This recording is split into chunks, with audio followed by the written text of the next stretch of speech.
भारत के इतिहास में कई राजवंशों और शासकों ने राज्य किया था, लेकिन मध्यकालीन भारत के इतिहास में एक ऐसा दौर भी आया था जब मुस्लिम शासकों का प्रभुत्व स्थापित हुआ, जिसे हम इतिहास में दिल्ली सल्तनत के नाम से जानते हैं। लेकिन क्या आपको मालूम है कि इसे दिल्ली सल्तनत क्यों कहा जाता था और इस पर शासन करने वाले शासकों को सुल्तान क्यों कहा जाता था? तो आइए दिल्ली सल्तनत का इतिहास शुरू करने से पहले हम इन दो सवालों का जवाब इस वीडियो में जानने वाले हैं कि इस वंश के जो शासक थे उन्हें सुल्तान क्यों कहा जाता था और इनका जो राज्य था उसे दिल्ली सल्तनत का नाम क्यों दिया गया।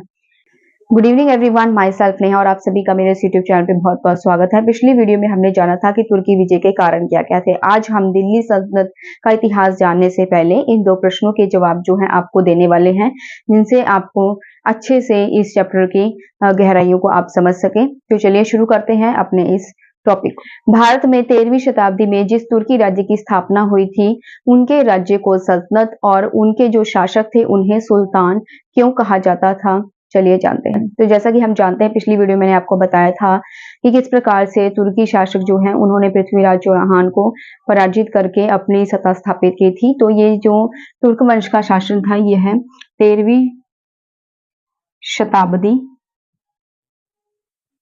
में स्थापित हुआ, जिसके दौरान मुस्लिम शासकों ने अपनी सत्ता जो है स्थापित की। मुस्लिम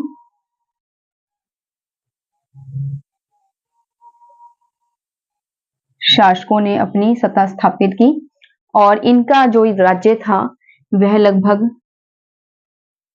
1206 से 1526 ईस्वी तक यह शासन इनका चला। ठीक है, अलग अलग वर्ग के जो सुल्तान थे उन्होंने राज्य किया 1206 से लेकर 1526 ईस्वी तक, और 13वीं शताब्दी में जो है इन्होंने अपना राज्य स्थापित किया था। मुस्लिम जो शासक थे इसमें इन्होंने जो है अपना राज्य स्थापित करने से पहले सबसे पहले जो खलीफा होते थे मुस्लिम वर्ग के खलीफा,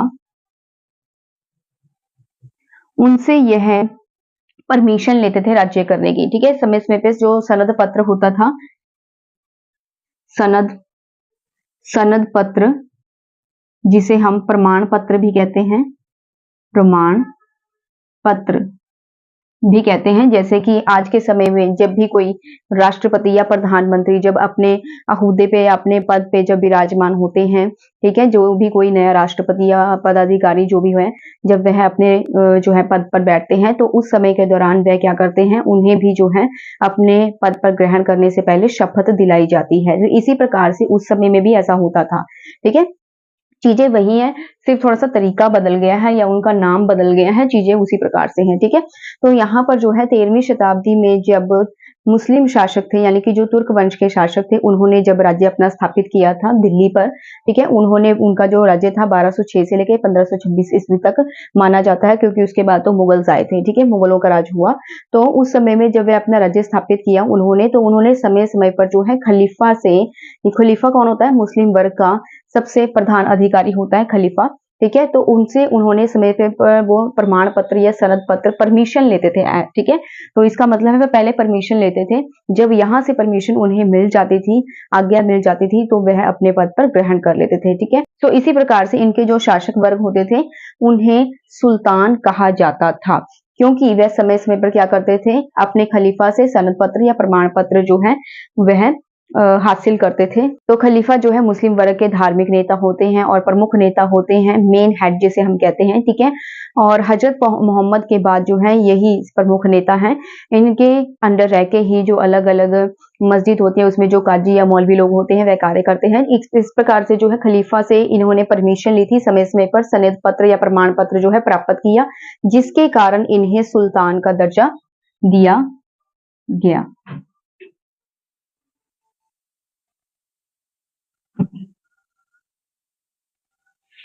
सुल्तान अरबी भाषा का शब्द है, अरबी भाषा का शब्द जिसका अर्थ होता है सत्ता रखने वाला, सत्ता रखने वाला, और जिसका पद राजा की तरह होता है। ठीक है, राजा की तरह इसका पद होता है।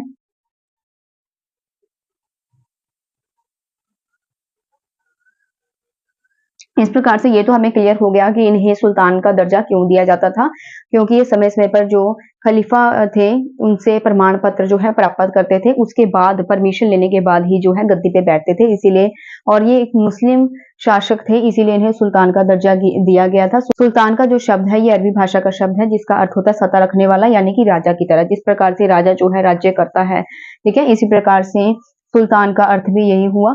और अब बात करते हैं, हमारी एक बात तो क्लियर हो गई है कि यहाँ पर जो है इनको सुल्तान का दर्जा क्यों दिया गया, इन्हें सुल्तान क्यों कहा जाता था। अब दूसरी बात हमारी थी कि इनके जो राज्य था उसे दिल्ली सल्तनत क्यों कहा जाता था। इस बात का प्रश्न भी हमारे पास है। दिल्ली सल्तनत इसलिए कहा जाता था क्योंकि समय-समय पर जब भी इस पर अलग-अलग शासकों ने राज्य किया तो ज्यादातर इनकी राजधानी जो है वह दिल्ली थी, इसीलिए जो है इन्हें इनके राज्य को दिल्ली सल्तनत का नाम दिया गया।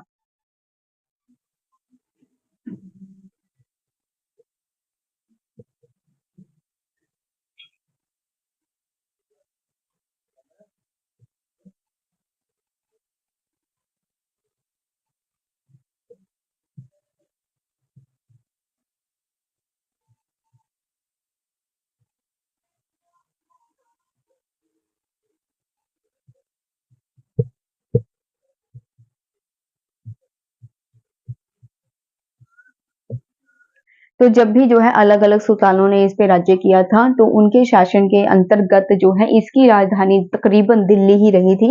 इसीलिए इस इनके राज्य को जो है दिल्ली सल्तनत का नाम दिया गया था, ठीक है? तो ये 2 मुख्य जो क्वेश्चन्स थे उसके मैंने आपको यहाँ पर जवाब दिए हैं, ठीक है? और सबसे पहले दिल्ली सल्तनत पर राज्य किया था कुतुबुद्दीन ऐबक ने।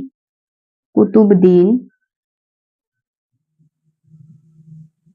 ऐबक ने, जैसा कि हमने पढ़ा था, मोहम्मद गौरी और पृथ्वीराज चौहान के बीच में जो फाइट हुई थी, तराइन के 2 युद्ध लड़े गए थे, उसके अंतर्गत जो है पृथ्वीराज चौहान जो है दूसरे युद्ध में पराजित हुआ और जिसमें मोहम्मद गौरी जो है उसे विजय प्राप्त हुई थी। तुर्क वंश का उस समय में जो है राज्य स्थापित हो गया।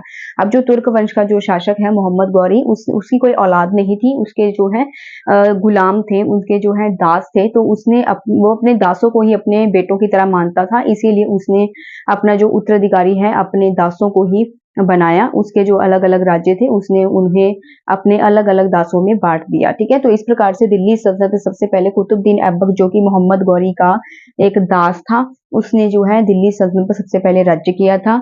इसके बारे में हम जो है अपनी नेक्स्ट वीडियो में पढ़ेंगे, ठीक है? और बने रहिए मेरे चैनल के साथ, मेरे साथ और जानने के लिए देखिए दिल्ली सल्तनत पर गुलाम वंश का राज्य किस प्रकार से स्थापित हुआ था और उस पर सबसे प्रथम अधिकारी कुतुबुद्दीन ऐबक का शासनकाल कैसा रहा, उसने शासनकाल में क्या-क्या किया। तो आगे हम पढ़ेंगे अपनी अगली वीडियो में इस चैप्टर के गुलाम वंश के बारे में कि दिल्ली सल्तनत पर सबसे पहले गुलाम वंश के जो शासक थे उन्होंने राज्य किया था, वह शासक कौन-कौन से थे उनके बारे में हम डिटेल में पढ़ेंगे अगली वीडियो में। जानने के लिए मेरे चैनल पर बने रहिए और मेरे साथ जुड़े रहिए। वीडियो अच्छी लगी हो तो चैनल को सब्सक्राइब, लाइक और शेयर करना मत भूलिएगा। धन्यवाद।